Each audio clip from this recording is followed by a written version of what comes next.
HK news channel के दर्शकों का हार्दिक स्वागत है। दर्शकों, आज हम मिलाने जा रहे हैं आपको जिला अध्यक्ष करावल नगर आदेश भारद्वाज जी, आपका एचके न्यूज चैनल में हार्दिक स्वागत है।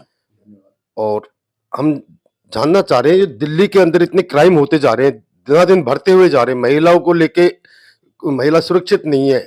अभी इतना बड़ा कांड हुआ कंझावला के अंदर, कंझावला तक घसीटते लेके गए 12 किलोमीटर तक अंजलि को, और उसकी दर्दनाक मौत हुई।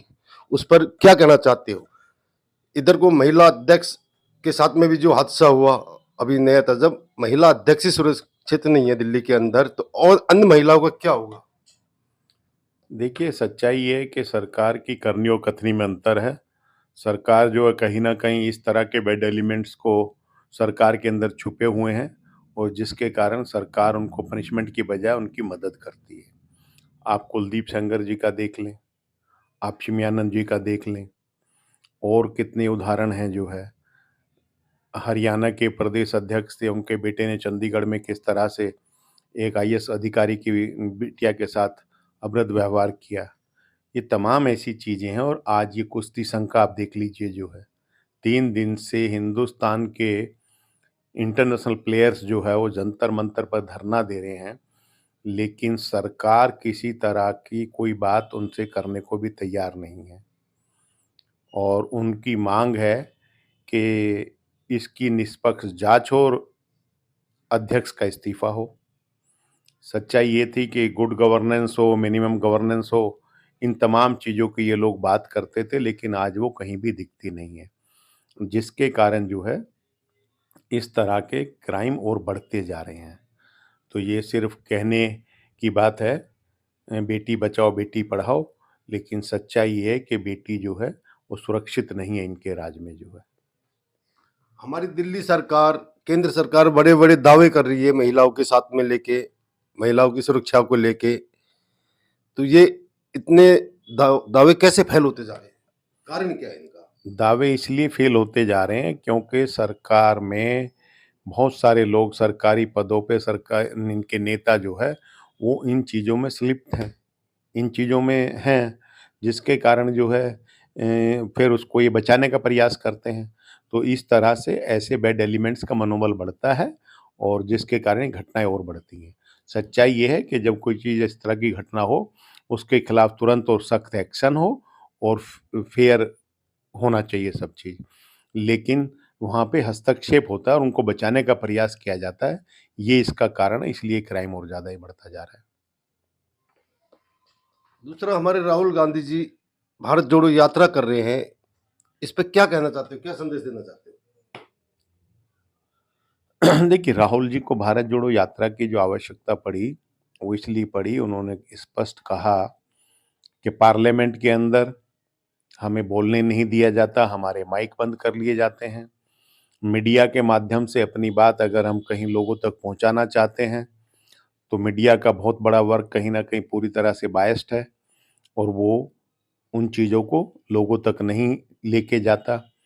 तो जिसके कारण राहुल गांधी जी को लगा कि हमें बेरोज़गारी, भ्रष्टाचार, महिला सुरक्षा, इन तमाम चीज़ों के लिए जो है एक पद यात्रा निकालने की आवश्यकता, और उन्होंने कन्याकुमारी से जम्मू श्रीनगर तक जो है ये पद यात्रा का आयोजन रखा, ताकि लोगों की वास्तविक समस्याओं के बारे में लोगों को पता चले और सरकार उसका निवारण करे। लेकिन अभी भी सरकार उनके निवारण के लिए नहीं है।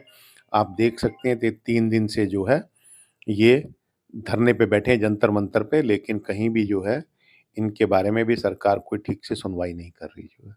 जबकि प्रधानमंत्री को संज्ञान लेके खुद इनसे बुला के बात कर लेनी चाहिए। इंटरनेशनल प्लेयर हैं, ये भारत का सम्मान है, भारत का गौरव है, और इनके साथ इतना शोषण हो रहा है तो बाकी लोगों की तो आप बात ही छोड़ दीजिए। ये है।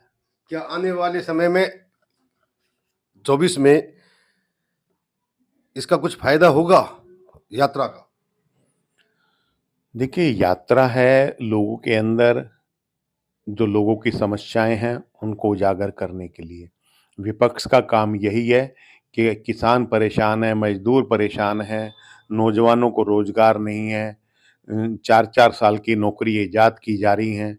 इन तमाम चीज़ों से देश के अंदर एक नकारात्मक माहौल है, और उस माहौल को अगर हम लोग उसके खिलाफ आवाज़ उठाते हैं सरकार के सामने लेके जाते हैं, तो सरकार उसको अनसुना करती है, मीडिया उसको दिखाता नहीं है, उसके कारण लोगों की समस्याएँ दिन पे दिन बढ़ती जा रही क्या हैं। राहुल गांधी को इस बार जनता चुनेगी? राहुल गांधी जी को जनता चुनेगी, इसमें कहीं कोई संदेह नहीं है और लोग जो है सच और ईमानदार के साथ होते हैं।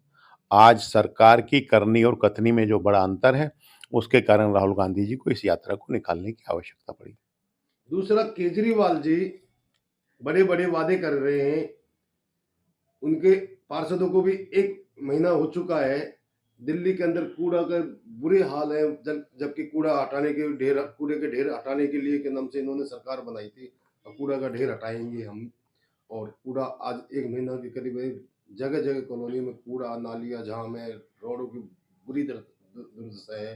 कि इसमें क्या कहना चाहते हैं? देखिए, दिल्ली को इन्होंने दुनिया के सबसे प्रदूषित शहरों की श्रेणी में लाके खड़ा कर दिया केजरीवाल जी ने। पीछे 3 बार ये मुख्यमंत्री बन चुके हैं। एनवायरनमेंट के बारे में, पॉल्यूशन के बारे में, जमुना के बारे में, गंदगी के बारे में दिल्ली जो बद से बदतर होती जा रही है और ये सबसे बड़ा इस सरकार का फेलियर है। ये सिर्फ़ चुनाव एडवर्टाइज़मेंट के माध्यम से अपना प्रचार करते हैं झूठा और लोगों को बरगलाने का काम करते हैं। अभी आपने देखा कि केजरीवाल जी के ऊपर जो उनकी सरकार पे जो है एक बहुत बड़ा आरोप लगा और कोर्ट के मार्फत था ये कि आपको ने अपने सरकारी पैसे का दुरुपयोग करके अपना और अपनी पार्टी का प्रचार किया। ऐसा नहीं होता है जो है, लेकिन इन्होंने वैसा किया। उसी के कारण आज 1 करोड़ 64 करोड़ रुपए की जो है वो रिकवरी इनसे जी। माँगी गई है जो है। तो ये जो कहते हैं वो करते नहीं हैं। आज दिल्ली के अंदर पिछले 8 साल से किसी का कोई राशन कार्ड नहीं बन रहा। किसी बुजुर्ग की सीनियर सिटीज़न की जो पेंशन होती थी, वो पेंशन नहीं लग रही है। स्कूलों में बुरा हाल है, हॉस्पिटलों में बुरा हाल है, लेकिन टेलीविज़न और इनके माध्यम से कहीं न कहीं कहते हैं कि मुझे तो स्कूल बनाने आते हैं, हॉस्पिटल बनाने आते हैं। 83% स्कूलों में प्रिंसिपल नहीं है, लगभग 45% टीचर शॉर्ट्स हैं। हॉस्पिटलों में जो है पैरामेडिकल स्टाफ और ये स्टाफ जो है, वो किस तरह से स्ट्राइक करने लग रहा है। उनको तनख्वाह ही नहीं मिल रही कई-कई महीनों से। कभी सफाई कर्मचारियों की तनख्वाह नहीं रुकी, आज ये बीजेपी और केजरीवाल एमसीडी के अंदर हैं। आप देख सकते हैं कि पिछले महीने 7 तारीख को परिणाम आए थे जी। और जो है 2 महीने के लगभग हो गए हैं। अब दूसरा महीना हो गया। दूसरा महीना चल रहा है, 2 महीने के लगभग हो जाएँगे, लेकिन अभी तक ये जो है, ना अपने निगम पार्षदों को शपथ दिला पाए हैं, ना मेयर का चुनाव कर पाए हैं। तो किस तरह से ये काम करते हैं, ये दोनों की ज़िम्मेवारी है, लेकिन दोनों लोगों को गुमराह करते हैं, मूर्ख बनाते हैं और जो है, उसका ये परिणाम है कि दोनों कहीं न कहीं अपनी ज़िम्मेवारी को ठीक से निर्वाह नहीं कर रहे, जिसके कारण दिल्ली के लोगों की समस्या और परेशानी और बढ़ती जा रही है। दिल्ली की जनता इसमें पिसती हुई जा रही है। दिल्ली की जनता की परेशानी बढ़ती जा रही है। जी। हाँ? तो ये तमाम ऐसी चीज़ें हैं, लेकिन जो है दोनों अपनी ज़िम्मेवारी का ईमानदारी से निर्वाह नहीं कर रहे जो है। धन्यवाद।